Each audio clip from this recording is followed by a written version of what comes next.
Hello friend, today we are going to discuss about AWS RDS, Relational Database Service.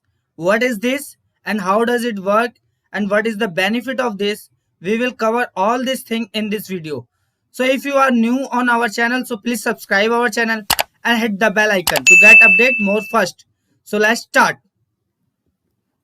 What is today's agenda? What is AWS RDS? How many engines in RDS? Benefit of RDS. How to configure RDS. First of all, we will see what is AWS RDS. What is RDS? Relational Database Service. Amazon RDS is Managed SQL Database Service provided by Amazon Web Service AWS.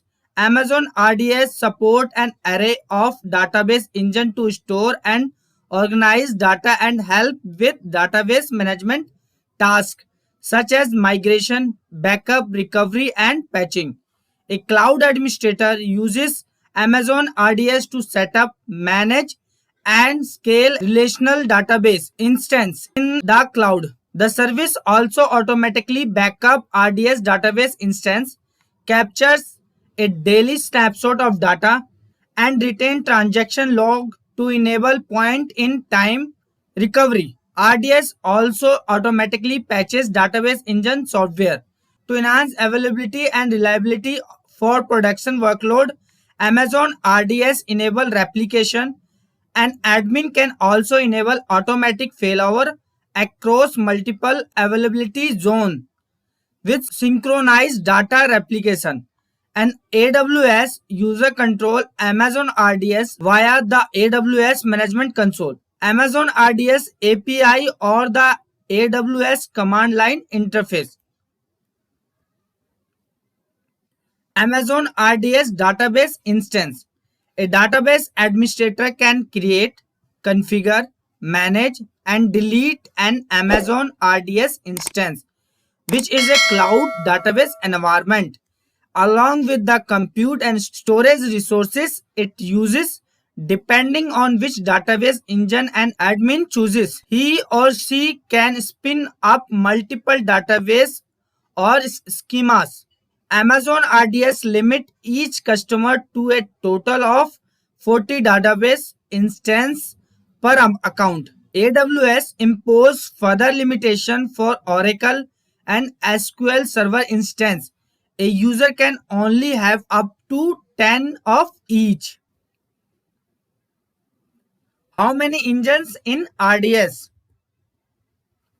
An Amazon RDS database engines. There are 6 database engines which RDS provides, and they are Amazon Aurora, MySQL, MariaDB, Postgres, Oracle, and Microsoft SQL Server. These are 6 databases which comes under the RDS database engines. RDS database commercial, open source, and cloud native. Which database comes under the commercial, open source, and cloud native? So you can see here there are 2 databases which come under the commercial. First is Oracle, second is SQL Server, Microsoft SQL Server. And there are 3 databases which comes under the open source. First is MySQL, which known as a MySQL also. Second is Postgres SQL and MariaDB. And cloud native is Amazon Aurora, MySQL compatible and Postgres SQL compatible, which is a combination of MySQL and Postgres, which known as a Amazon Aurora. And Amazon Aurora is developed by AWS. RDS for MySQL, compatible with the MySQL open source relational database management system. RDS for Postgres SQL, compatible with the Postgres SQL open source object relationship database management system. RDS for MariaDB, compatible with MariaDB, a community developed offshoot of MySQL. RDS for SQL Server, compatible with Microsoft SQL Server, a relational database management system. RDS for Oracle database, compatible with several editions of Oracle database, including multiple bring your own license and license included versions. Amazon Aurora, compatible with MySQL and Postgres SQL, a proprietary AWS relational database engine. Benefit of RDS: reduce administrators' burden. Using RDS, you can easily deploy the database from project conception to production. There is no need to install any database software and provide the infrastructure. AWS automatically install the latest software patches to the RDS instance which you have launched. Cost effective. You just pay for what you use and nothing more. No upfront payment is needed, just the monthly uses payment. Security. Using AWS Key Management Service, which known as a KMS, you can create encryption key for maintaining security and authorized access for your database. High availability and durability. The automated recovery feature of RDS enable point-in-time recovery for your database instance. Multi-AZs provide high availability and durability across the global. Scalability: it just take a few minutes to scale your infrastructure up or down, and you can scale up to a maximum of 32V CPUs and 24 GB gigabits. Free tier. AWS give you free tier uses of Amazon RDS for 750 hours month for 12 months. Means we can use 1 year for 750 hours in a month. You can see here what is the benefit of in the free tier. Free tier 12-month free Amazon RDS 750 hour per month for db.t2.micro database uses applicable DB engines.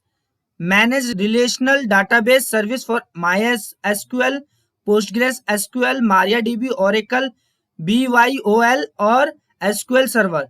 750 hour per month of db.t2.micro database uses applicable DB engine. 20 GB of general purpose SSD database storage, 20 GB of storage for database backups and DB snapshot. So these things we will get in the free tier in the RDS, relational database service. How to configure RDS? First of all, we will have to log in on our AWS management console. After the login, we will have to click service and we will have to go in the database where we will get RDS. We'll have to click on that. After the clicking RDS, we will get dashboard, and in the dashboard we will get the option to create a database. We'll have to click there, and after the clicking on create database, we'll have to fill some details such as we'll have to choose the standard create or easy create option.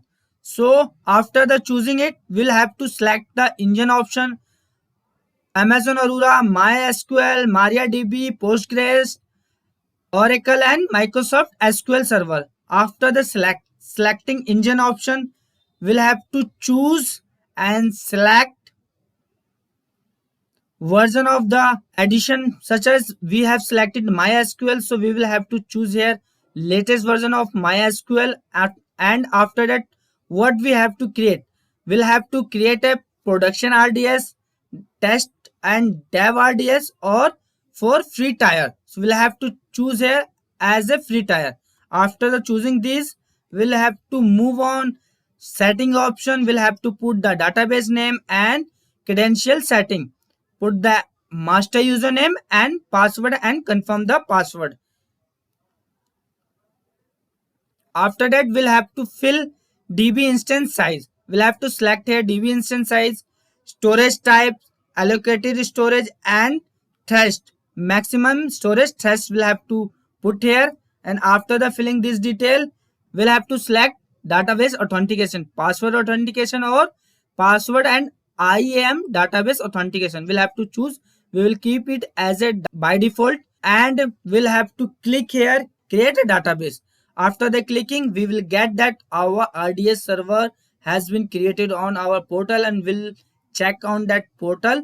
So let's go on our console portal and we'll configure the MySQL. Let's move on our console. First of all, as I told earlier that you will have to log in on your AWS console and after that you will have to click here service and after the clicking on service we'll have to go on the database and you will select RDS service. So you will have to click here.